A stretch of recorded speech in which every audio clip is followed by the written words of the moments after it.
Bueno, estas canteras de mármol de las que nos habla, de explotación desde época de los romanos, se siguen explotando las canteras. Y después, por otra parte, también quería preguntarte, que es muy relacionado con la extracción de rocas, bueno, la actividad minera, que también fue muy importante en la Sierra de Mijas, sí. Y que nos hables un poco, bueno, pues en qué estado se encuentra, si hay explotaciones actualmente, sí. O bueno, ya quedó como un recurso antiguo y queda como los vestigios de lo que fue esa industria. Háblanos un poco de ese tema. Las canteras que digamos de las que comentábamos antes del mármol blanco, son las canteras que cuando miras Mijas desde Fuengirola se ve como una especie de triángulo encima de Mijas, y eso es la cantera del barrio, de ahí donde se extraía el mármol blanco. Esa cantera está totalmente en desuso y está incluso una intención de restauración por parte de la Concejalía de Medio Ambiente. Se han hecho una serie de sembrados de árboles y para que, digamos, adecentarlo desde el punto de vista del impacto visual, ¿no?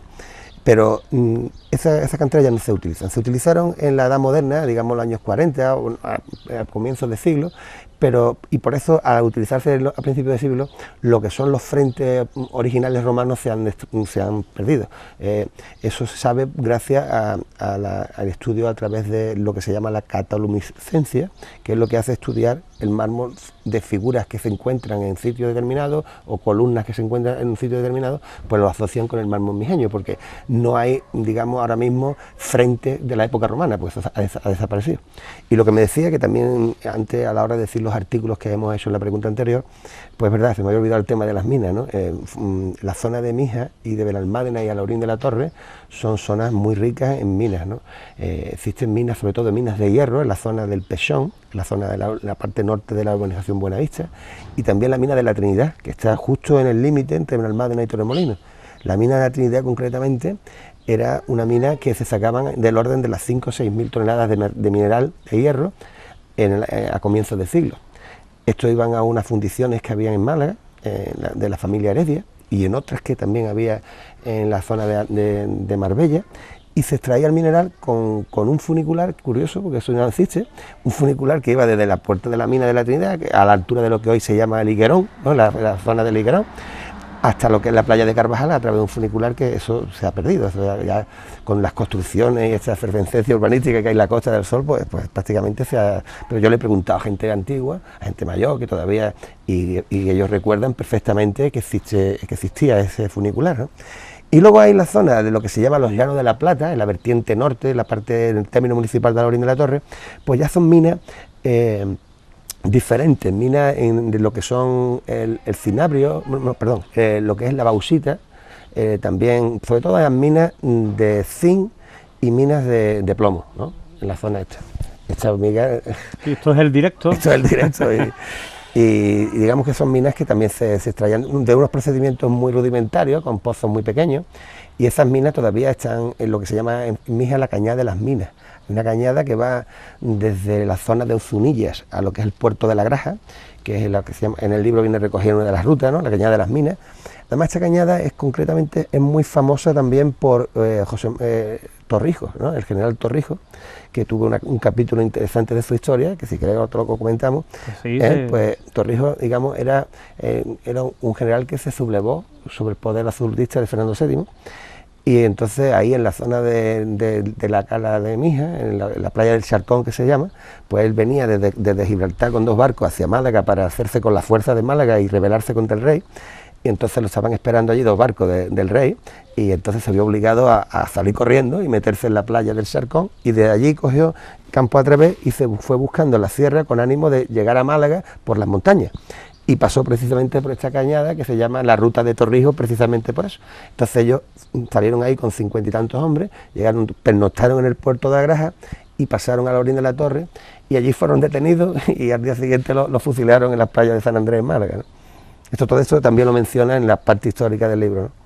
Bueno, pues teniendo en cuenta que esta sierra, como ya hemos apuntado en preguntas anteriores, está muy cercana a la Costa del Sol, a la gran urbe de Málaga, es un lugar muy antropizado y además un sitio turístico donde, bueno, las urbanizaciones proliferan por doquier. El paisaje, me figuro, el paisaje de la Sierra de Mijas habrá variado mucho, sobre todo en los últimos 60, 50 años aproximadamente.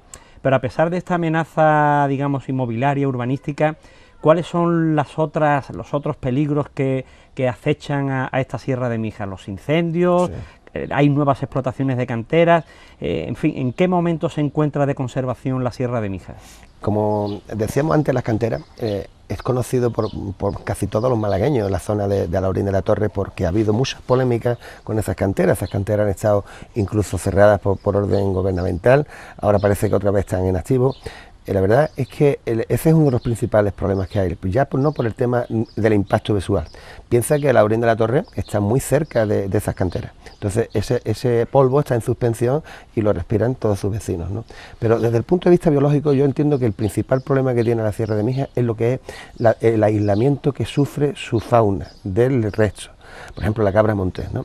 Una cabra montés que tenga la sarna o tenga una enfermedad, no puede, o alguna enfermedad genética, pues no puede aparearse con otros entornos. ¿Por qué? Porque le cuesta la vida el cruzar una carretera. La Sierra de Mijas está totalmente rodeada por carreteras y no se han creado los corredores naturales o artificiales, ¿no?, que permitan a estas faunas poder intercambiarse con los de otros entornos, ¿no? Ese quizás sea el principal problema. Y por supuesto los incendios forestales, ¿no? Los incendios forestales, no sé si habrán sido al hilo de este libro, pero la cuestión es que ahora, ya que no aparece que han hecho cortafuegos nuevos y lo están limpiando. Ahora mismo en la zona de las Ermiticas, al lado de Ozunilla, el otro día estuve, y han hecho un cortafuego nuevo, o sea, lo han iniciado hace muy recientemente, porque es que los cortafuegos en la Sierra de Mijas solo están bien en la zona de Alhaurín el Grande. Alhaurín el Grande parece que se preocupa. ¿Y por qué? Porque en este municipio se conservan los pinares, se conserva la masa arbórea pues en buenas condiciones, y el resto de la sierra, sobre todo la que claro, da al mar, pues está muy castigada por los incendios. Y también preguntarte si todos los municipios, aunque esta pregunta es algo comprometida, si todos los municipios se implican de igual manera en la conservación de sus montes públicos o en la vigilancia de que el estado de conservación sea el mejor posible. Yo la verdad es que lo que te diría es el resultado que observo, ¿no? Yo conozco más bien Mijas, conozco algo más también Torremolinos en cuanto a lo que es el servicio desde el municipio, ¿no? Por ejemplo, Torremolinos tiene su guardería forestal, tiene guardas en la zona de la Cañada del Lobo, que conozco personalmente, a Cristian Rueda, que me ha ayudado en muchos de los temas de fauna, ¿no? Y en la zona de Mijas también hay un guarda forestal, pero prácticamente eso es casi nada, ¿no? O sea, la verdad es que es Alhaurín del Grande quizá el que más se preocupe por su medio. Los pinares de Alhaurín también son más grandes por el tema de que la vertiente norte está el levante ataca menos a esa vegetación, la lluvia también es más abundante en la zona esa que en la zona de Mijas, pero la verdad es que allí los cortafuegos están en perfecto estado, todos los años los limpian, y claro, hay un incendio forestal, te puede cortar una sección de montaña, pero no se corre. En el caso de Mijas, cuando fue el incendio, fue un cortafuegos con Alhaurín precisamente donde se paró. Porque claro, cuando una masa forestal de ese tipo está ardiendo sin ningún tipo de carril de acceso y sin ningún sitio donde tú puedas soltar un helicóptero con fuerza, pues eso es esperar que se apague por sí misma, porque es imposible acceder, porque ahí hay zonas muy abruptas, la zona de los rodadores de Aguilar, la zona de la cañada de las Tres Puertas, lo que es la vertiente sur de Mijas, que da a Baltocao, eso es imposible para acá, porque eso es una zona muy abrupta. Entonces, tú ves que los municipios no todos se preocupan. Quizás una de las cosas por las que yo he tratado siempre de divulgar el medio ambiente es porque estoy convencido de que cuanto más seamos los amantes de la naturaleza, más se van a preocupar también nuestros políticos y nuestros gobernantes por defenderla. Entonces ese ha sido un poco el objetivo desde mi modesta posición, de intentar convencer al mayor número de personas posible. Bueno, y en cuanto a las infraestructuras con las que cuenta la Sierra de Mijas, me refiero desde el punto de vista del senderista, senderos, miradores, sí, albergues, ¿en qué situación se encuentra la sierra? Y si, bueno, también preguntarte por qué existe esa cantidad de senderos y de caminos, y además que están creo que en bastante buen estado de conservación si lo comparamos con otros espacios naturales del entorno, ¿no? ¿Cuál es el motivo de esto? Y si crees que habría que apostar un poco más pues por disponer de más infraestructuras dedicadas a eso, al turismo, al senderismo, y sobre todo pues a que se pueda utilizar mucho mejor y mejor la sierra. Sí, por ejemplo, en la zona de Torremolinos, si empezamos por orden, digamos, desde el este, el Ayuntamiento de Torremolinos tiene dos PR señalizados, uno el 172 y el 171. Y entonces ahí hay zonas que hay paneles informativos con mapas, están en muy mal estado, porque la gente también, es que no todo el mundo que vamos a la montaña somos cuidadosos. Y eso desde aquí pues, llamo la atención a todo aquel que vaya a la montaña, que por lo menos respete el medio y lo deje como él se la ha encontrado. Y te digo esto porque están los penaleres pintados con grafiti, a veces rotos, se llevan los mapas, pero el ayuntamiento se ve que se preocupan, y esos senderos sí están perfectamente balizados y se ven gente, ¿no? Y luego la zona de Benalmádena, el ayuntamiento de Benalmádena, pues también tiene elaborado varias rutas con paneles identificativos y con indicadores de madera que te van diciendo, pues mira, esta es la ruta 7, la ruta otra, que en el libro se recogen, aunque no de la misma manera. Hay tramos que se cogen de esos senderos, pero que están buscando la forma de elaborar rutas circulares, y entonces no los cogen tal cual están diseñados por el ayuntamiento de Benalmádena, ¿no? Pero también se preocupan por hacer algo. En la zona de Mijas, sobre todo hay un recorrido que es el PR 171, que empieza en Mijas y acaba en el puerto de las Ovejas, que toca término municipal de Mijas y de Benalmádena, y este sendero también está muy bien balizado, muy bien marcado, y es uno de los que más usa la gente, porque en Mijas, cuando llega la gente, pues ve la ermita del Calvario, que está en la zona alta, que es un pequeño camino que pueden acceder, es mucha cuesta, mucha pendiente, pero que se hace en muy poco tiempo, y además las vistas son inmejorables de esa zona, ¿no? Y es el comienzo de este recorrido que te digo.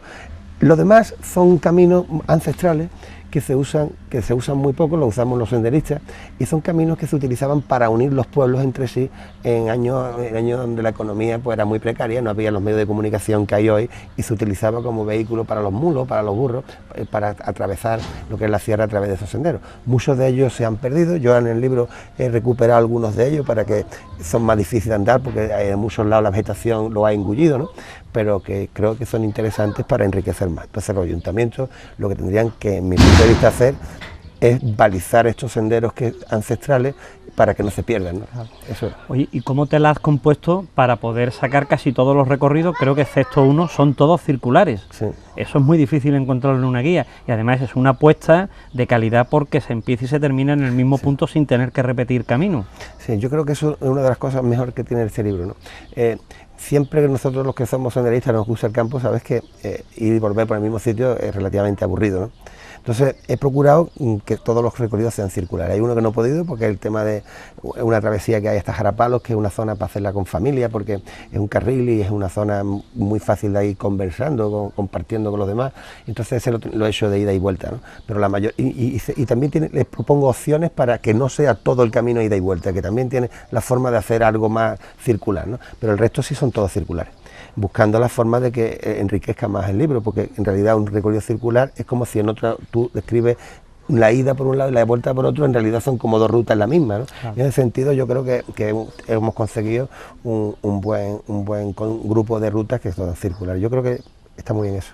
Y además también otra cosa muy novedosa, que es la primera vez que se ha publicado en la colección Serie Guías de Editorial La Serranía, has hecho una tabla con todos los recorridos, has hecho una tabla comparativa de kilómetros y una serie de datos, y después has sacado, digamos, una medición en la cual dice si la ruta es de dificultad alta, media, sí, baja. Explícanos en qué consiste esta tabla, porque me parece una apuesta muy interesante y además pues, para el senderista genial, porque va a tener una cantidad de datos en el que puede dilucidar pues claro, la dificultad del recorrido, ¿no? Claro, los libros normalmente de senderismo se hacen con lo que se llama el sistema MIDE, tú lo sabes, ¿no? Pero es un poco, para el principiante, quizás muy poco accesible al conocimiento de ese sistema. Entonces yo he pretendido hacer una clasificación un poco más rudimentaria, o sea, más rudimentaria desde el punto de vista más comprensible para el lector, ¿no? Entonces en esta tabla lo que se recoge es pues, los datos globales que ya aparecen en cada una de las rutas, pero para que el lector pueda ver en una sola página todos esos datos, ¿no? Y luego he creado una fórmula al final que lo que valora es la longitud del recorrido, el desnivel que se supera,